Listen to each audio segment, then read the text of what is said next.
tough luck, Taylor. You must be disappointed, but also you can take a lot of positives out of this hard-fought match. Yeah, for sure. I mean, it's like I played at a really high level for the first 2 sets, and they were physical, tough 2 sets. You know, it was like 2.5 hours by the time we finished the 2 sets. So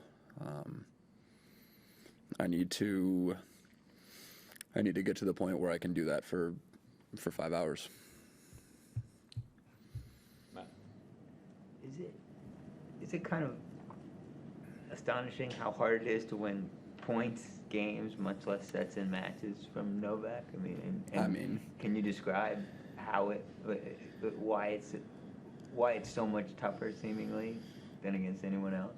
I think one of the biggest things is like just the fact that, well, I mean, he's so fast, he doesn't really miss a lot of balls, so like he definitely makes you like really work and like hit quality shots to win points, but it's also just like the lack of just free points he gives you, and that's also why we're playing so, like, you know, the first 2 sets are so long as well. It's like, you know, I never just hit a second serve and he just misses it. Like, it just doesn't happen. Like, and even when I'm like going after my second serve, like hitting second serves, they're like consistently like 100, 105 miles per hour, like jamming him. He still just like puts it on the baseline. So it's definitely tough when you don't get those free points. You kind of just have to like work for every single point. John. You saved the first 15 break points that you faced. That must be uplifting in a way. I know you're coming off a loss, but you must take some goodness out of it. Yeah, I mean, it's great to win. It's great to win that many big points in a row. I think I got to a point where I just saved so many. I was playing the break points so well because I just like didn't even care if I got broken anymore. Because in my mind, I was like, he deserves to break me at some point. So I was playing him loose, and I was playing him so well. But I mean, I also honestly shouldn't have faced that many break points. I definitely could have played the games and served better to not put myself in that position. But how I was playing from the ground, like after, you know, take out, return, take out, serve, how I was playing from the back of the court, I'm super happy with. Taylor, when you last spoke, you spoke about the fact that Novak had like an 8-0 record, and if you were him, you wouldn't change too much because things are working. How do you get yourself from knowing that to the point where you're out on court believing that you can win in that dogfight? For me, a lot of the record looks pretty bad, but at least 5 of those matches were played when, in my mind, I was a completely different player. I was younger, and I was nowhere near as good as I am now. And then the 6th meeting, it was actually pretty close, and that prior to this match is the best I'd actually played against him, and I'd improved a lot as a player, and that was relatively close. And then the next 2 matches, I feel like I played very poorly, and so I look at 8-0 and I see, okay, there's only one match here where I really feel like I played well. I feel like I'm a better player, and that one was kind of, I served for second set in that match. It wasn't a beatdown by any means, and so yeah, the number of, the record sounds very discouraging, but I'm constantly improving as a player, and I know that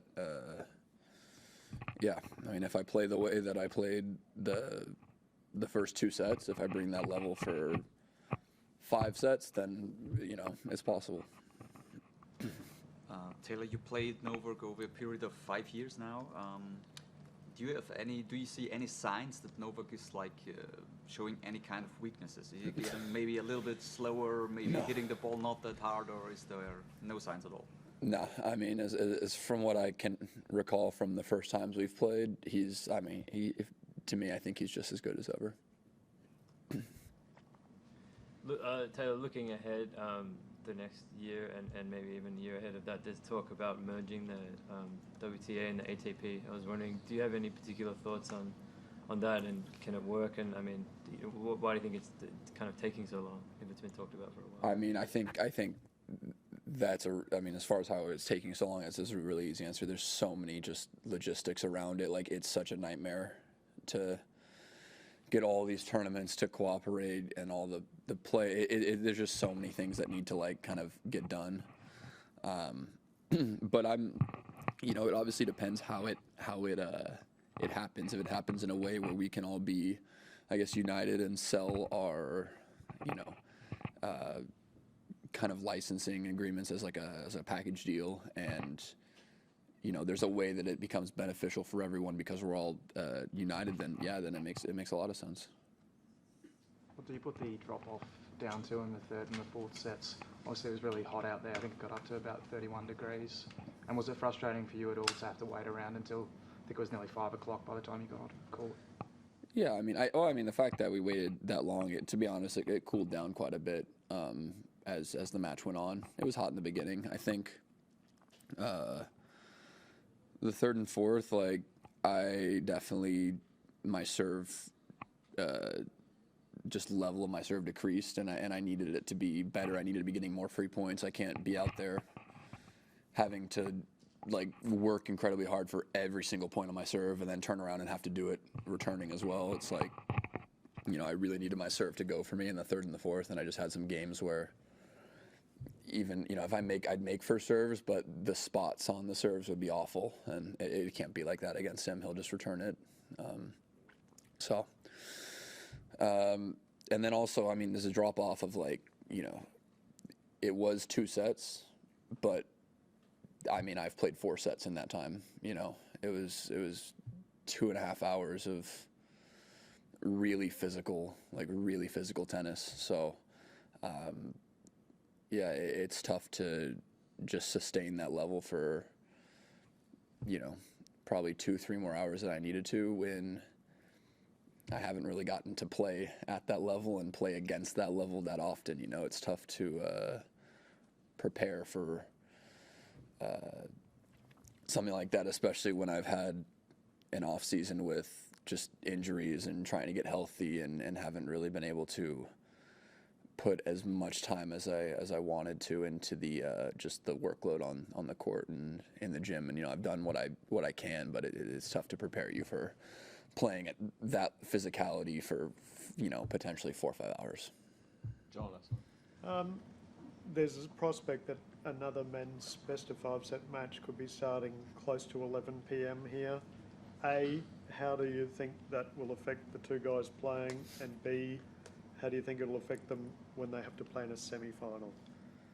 Yeah, I think it's rough. I think I was talking about that to Medvedev, or like with a group of guys on Medvedev before, because he finished that one match so late. It's just like, just screws up your whole clock. I pray for those guys. If they, end up doing that, then, they can at least get scheduled at that time for the rest of the tournament, because if you have to turn around and play in like the afternoon in any of the other days, it's just like, it just completely messes your sleep schedule. And it's,